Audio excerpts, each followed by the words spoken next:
Good morning, everybody. As Liam has said, I'm going to try and show you the easy way to get it done. I suppose a lot of you have come across the issue of archaeological permissions consent so far in projects you've done. A lot of you maybe are very new to it.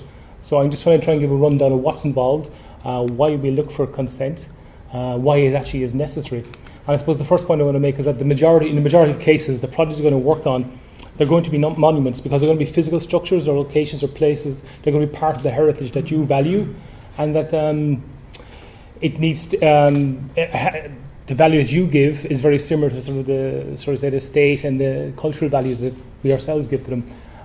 So as I say, the majority of cases, the project is a monument, and often in public ownership as well. So if you bear that in mind, as we move along, various state bodies are involved. You probably come across the National Monument Service very, very quickly. Also the National Museum of Ireland and the various local authorities that are there. They're all charged with implementing the heritage legislation that consents and permissions work under. Just a note on the local authorities that there are, I think, 5, maybe 6 local authority archaeologists at the moment. They're also a very good source of information and place to consult with. I suppose the next thing why we consent is necessary is the proper administration. That is the responsibility that our heritage, our monuments, our places, they're non-renewable, they're fragile.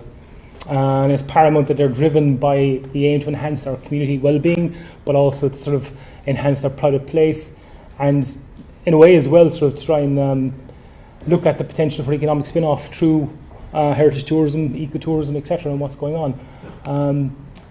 And again, a lot of the information, a lot of what I'm going to talk about here quickly is contained within the document on the leader operating rules that Liam mentioned a while ago. It can be a bit weighty in places, so I'm hoping that I can sort of try and tin out some of that as we move on. And the first thing, I suppose, is to establish what archaeology is, the significance of it, where can you find that out. A lot of people can look and see something nice in the field and wonder, is it a church, is it a graveyard, what it is. How do you follow that up and get a bit more information as to, do you find out if it's a monument, is it recorded, what protections it have, etc. And I suppose the first port of call is the National Monument Service website.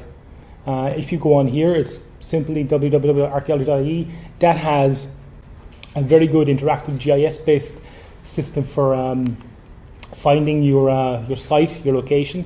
It also links in with sort of a basic description of what's there. It'll tell you what the status of it is. It a recorded monument? Is it a national monument? Which things I'll talk to you about in a second.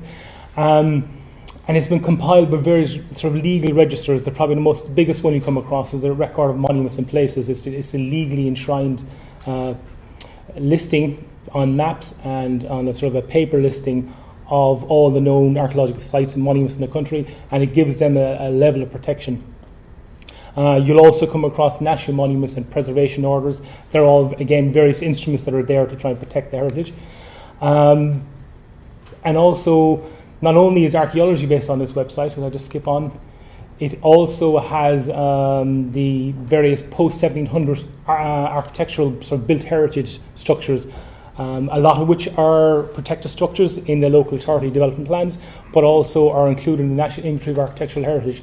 So they're all sources of information. So, for example, your monument may not be an archaeological monument, but it could be a protected structure, or it could be listed in the NAH as well. So again, they're source information trying to inform you as to what you're actually dealing with. What I'm just discussing here is primarily built heritage and archaeology, but beyond that, sort of the ecological heritage, the geological heritage, a lot of information is actually contained in the Heritage Maps website that Liam just mentioned there. So quickly, I just want to show you here what it is. If you go onto the National Monuments website, the Historic Environment Viewer, I've skipped ahead here just to pick a graveyard. The way it works is it works on a county base, you enter your county, then it works on a townland base, you can enter your townland, and then you can find graphically or cartographically where you're located, where your monument is. This is just the first edition Ordnance Survey. It also works on aerial photographs. It has various layers for the modern Ordnance Survey mapping as well. So you can pretty quickly locate what you have, where it is, and then you can get a quick description as to what it actually is. There's a bit of sort of physical description of what's there, and there's a little bit of historical information on it, and there's some references that you can sort of take your next step to. Now that's a very basic sort of establishing what it is. I suppose the next thing that we need to look at is the legals and legal responsibilities. And the two big pieces of of legislation that deal with monuments, deal with archaeology and the built heritage are firstly the National Monuments Acts, and then the Planning and Development Act. I suppose I have a big, long-winded definition of what a monument is there, but to what we perceive to be a monument, pretty much it is. A very good rule of thumb is if you can find what you have on the first edition Ordnance Survey, more than likely it's a monument, because it certainly post-dates the 1840s. But just if you want to skim through quickly, National Monument Service defines what it is. It's whether above or below ground, any artificial, partly artificial building, structure, erection, group with such buildings, any stone or another natural product, whether or not forming of the ground has been artificially carved, blah, blah, blah. Also, prehistoric ancient tombs, graves, burials, deposits, ritual, industrial habitation sites, any place comprising of traces of such buildings, structure, etc., etc., etc. It's all it's all encompassing definition. But one thing I want to try and hear is there are certain exclusions. For example, active churches, places of religious worship, they're excluded from the oversight of the National Monument Service. I'm not saying you need to ignore all the National Monuments legislation, but the restrictions that are there as regards development and works are not as strong. Again, just moving on, the National Monuments Act, as I say, the Act goes to define different levels of significance. You have two levels. You have a recorded monument and you have a national monument. All monuments, all sites, places, they're sort of almost like the entry level listing or protection is a recorded monument. That is protected under national monuments legislation. Beyond that, again, you have national monuments. National monuments, as the name suggests, are places that have national significance because of the architecture, the archaeology, the history, the cultural associations, all that's there with it. That has a different level of protections and a different form of application as well for works. And probably because a lot of the properties and locations and monuments you may be looking to work with either are local authority ownership or in sort of a local group, that there's actually in public ownership. Under the existing legislation, all monuments that are in public ownership, local authority ownership, are effectively classed as national monuments, and therefore they will attract a higher level of investigation and oversight and preparation before you can actually go and start your works with it. Again, the primary list I mentioned is a record of monuments and places. That information, as I said, the first protocol should be your website. The second protocol then is the actual paper documents, where the actual formal legal entity is a big, large A1 size collection of the Ordnance Survey maps with circles on them and numbers corresponding with a listing of what the actual site and location is. I suppose to give a feel of some of the policy and guidance, this document here, or this cover sheet here, published in 1999, is the Frameworks and Principles for Protection of Archaeological Heritage. That very much steers what the national policy put forward by the National Monument Service is as regards archaeology and architectural, architectural heritage is separate, archaeology and how it's actually dealt with, how it's approached. I suppose the first thing is the policy is that preservation in situ is a desired effect because it's a non-renewable resource. So basically if you find archaeology or now when I say archaeology, it is what's beneath the ground, but it's also what's standing up as well. You mean you have a section of wall here which is regarded as archaeology, and there is a certain crossover because it's also regarded as architecture and part of the built heritage. But it is there. If it's taken away, it's gone, it's lost. So it's non-renewable. So the first standpoint is that it is preserved in situ. If that's not possible, then preservation by record, excavation is the next sort of option. I suppose bear in mind that this can be an expensive process. Everything goes on. I know we're talking to a sort of funding body situation here, but it is all sort of worked on the developer pays principle. So that if you want to encourage or do works, you're going to have to come up with funding to do it. What happens as regards the project?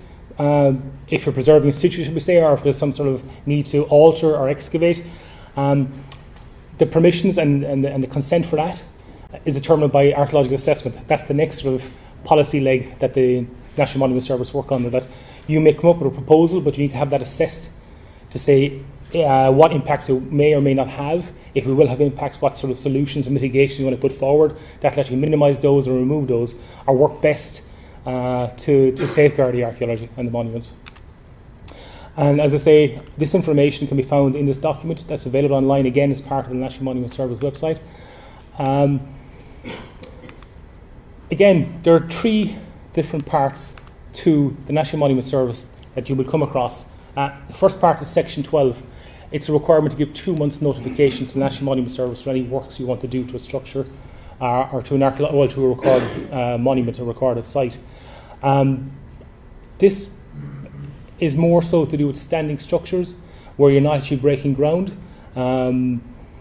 It's to do with substantial works. It's not necessary to give this notification if you're just cutting your grass, pruning your trees and tidying things up. But if, for example, you want to take deep set vegetation, ivy off a wall, take trees out of it, etc., and the potential is there that you can actually have a negative impact because, for example, if you take ivy off a wall and look to try and consolidate the wall afterwards, it can undermine the fabric of the wall and cause long-term problems with it. If you're looking at works like that, then certainly you need to get a Section 12 notification put in place. The next thing is the Section 14, which is for consent. It's the highest level of permission. It's probably what you're going to come across most commonly because it is for national monuments, and the majority of your potential sites are going to be national monuments. And then Section 26 is just to deal with applications for archaeological excavation licenses. For example, if you need to consolidate a wall, but you also need to look at the foundation, try and unpit it, you may need to do an archaeological investigation or excavation in advance just to see what's there and inform the engineering issues that are there. Then that would require a license, and there are time frames in this as well. You're looking, certainly, time frames, Section 12, 2 months, Section 14, consents, again, you would realistically look at 2 months to sort of run that process through as well. Excavation license can be shorter, it can be 4 to 6 weeks. The biggest thing here is to have your information together. And I suppose the other thing is that a Section 12 notification can be made by, I suppose the best thing is to have your experts involved, your archaeologist, your engineer, your conservation architect. But the Section 26 has to be done by an archaeologist because the license is issued and they have to be sort of licensed, sort of competent archaeologists that can hold them. Again, just a quick mention on the Planning Development Act. Again, it's relevant more so to the architectural heritage, but it has crossovers with archaeology because they're dealing with standing structures which are pre-1700 in date, and they are regarded as archaeology as well. The monuments as well themselves, they can be, on the local development plans, they can be protected structures. And that means that they may become subject to either, if you come across a Section 57 declaration, which is a written declaration from the local conservation office to say you can do certain works or can't do certain works, but that don't trigger the requirement for planning permission. Otherwise, you may need to look at a planning permission scenario where you have to apply for planning for works that you want to do to a building. Again, they can be archaeological as well as built heritage. And similarly, this will be touched on later, architectural conservation areas. The monuments, the buildings, the structures, the places you're looking at maybe within those. And if you're looking to try and carry out works, you're potentially going to alter that streetscape, that urban space. And again, they may require planning or a Section 57 declaration. And I mentioned earlier on, not all active churches are exempt from active churches are exempt from national monuments legislation, but they can be same time can be protected structures, and so then they may trigger a planning permission or a Section 57 declaration. Again, before I go on to anything else, I suppose some do's and don'ts quickly. I think the biggest thing is what people say is be shovel ready. This is I don't know if anybody's seen it yet, it's the old signal tower under Kinsale. Again, a feasibility study and a master plan was put together in 2010 with help from the local development leader company. And so they were ready to go, they had the information, they were shovel ready to go with it. But they didn't actually, the next leap then was to get the €400,000 to actually do the works they did for the tower. Come to 2014, they received a grant from Fault Ireland. I suppose the biggest thing for them was they actually expanded the remit. Initially they were set themselves up as the Signal Tower Committee, but at the time, in 2014 and in 2015, there was a big emphasis on the maritime heritage in Cork and Cork Harbour and that location. And so the funding stream that was coming in, separate to Lear, but was coming in there. So they expanded their remit to look at the Lusitania Memorial as well, and bring that in. So if you're looking and focusing on a theme or an approach to what you want to do, look beyond that as well. So for when the funding streams change and when your priorities change as well. And so 2015, they completed restoration. Now it's pretty, you can see this is the group on the left, and this is sort of the end product here on the right. It's become a very significant tourist spot now and a very important community asset. This, I don't know if people know, this is the gun, Rink Fort in Clonakilty. It's a recreation of an early medieval farmstead on a Rink Fort. You can see the roundhouses here. the embankment with a timber palisade on top and the entrance, and even down here you could crawl down into a little souterrain to have a look around and see what that was like. It was put together sort of a great community effort. Teagasc were involved as well as on one of their sites, and University College Cork were involved as well, and has been moving on for a long time. However, now it's actually closed and is only open to smaller groups because there's a lack of long-term planning to see, once the project was done, where do you go next? And what's actually wrong now is that they have no insurance, so they can't actually open to the public. So now it's actually closed, and that's led to a sort of a waning of community interest and support as well. So that's, again, just be aware of that. Very quickly to here, don't be silly in some of your ideas. Think about what you want to do before you start. This is Kildorrery, nice little structure here, which initially the group thought was of no significance. Went to the local engineer, thought it was no significance. It was only afterwards, when they went through a planning process, they found that it actually had very significant, quite an early, potentially early 18th century structure sitting here. So they kept the building and used it as the entrance piece into a community centre at the rear.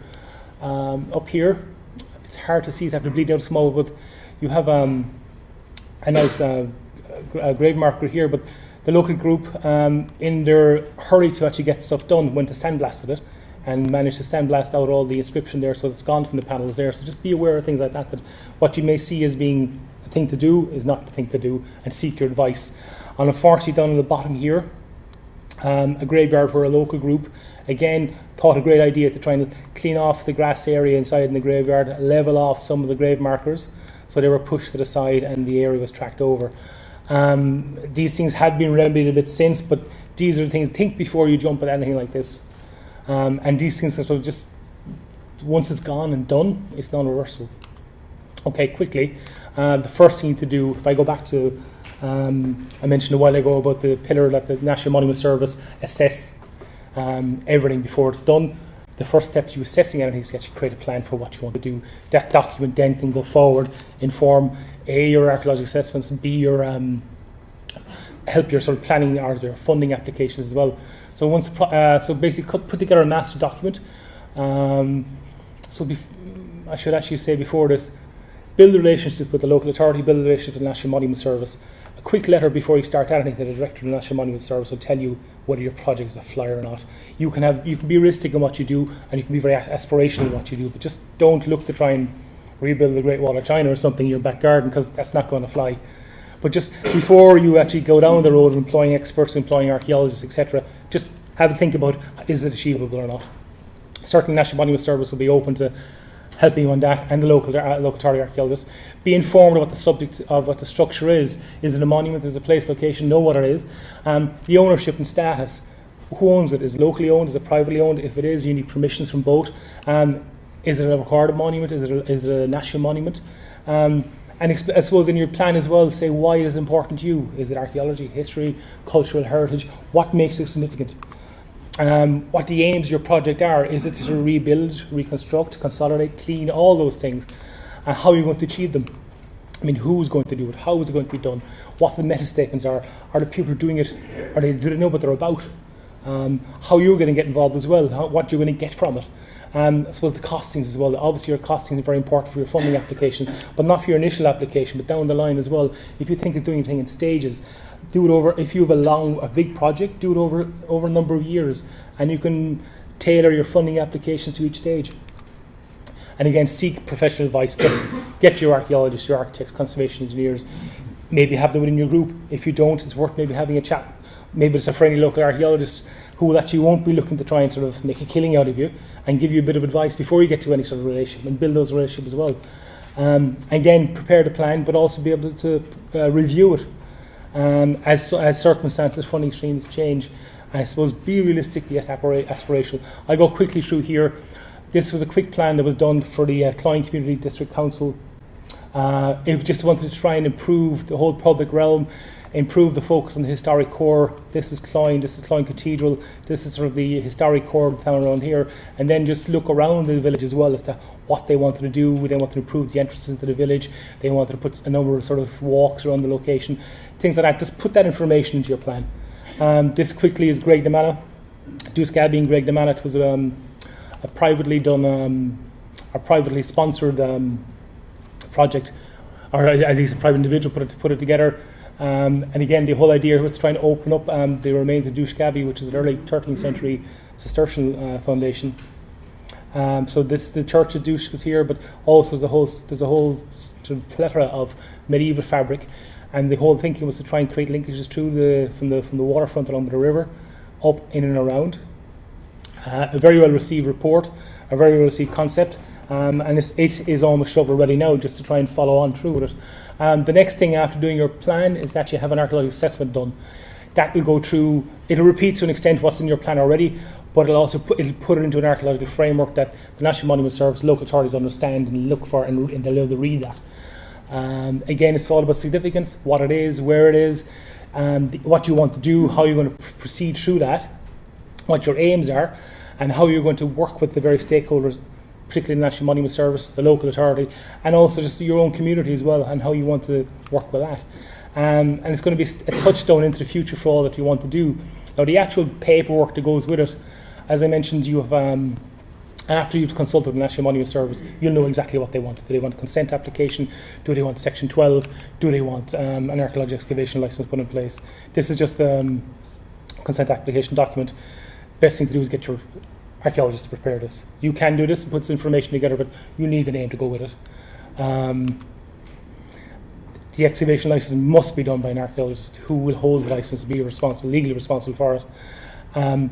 When you put the application together, put your plan with it as well, so you're selling your whole package to get your consent or your permission application across. Within your application, have all the details in place. Who is going to do it, how it's going to be done, what supervision is going to be there, what strategy you have in place if you actually find stuff, how you're going to actually work hand in hand with the National Monument Service, what records are going to be kept. I mean, drawings, photographs, descriptions, etc., that an archive will be created and prepared at the end and be deposited somewhere appropriately. And that information that you generate whilst you're getting to your end product to have your project done, you're also generating an archive of information and knowledge that could be useful elsewhere or into the future.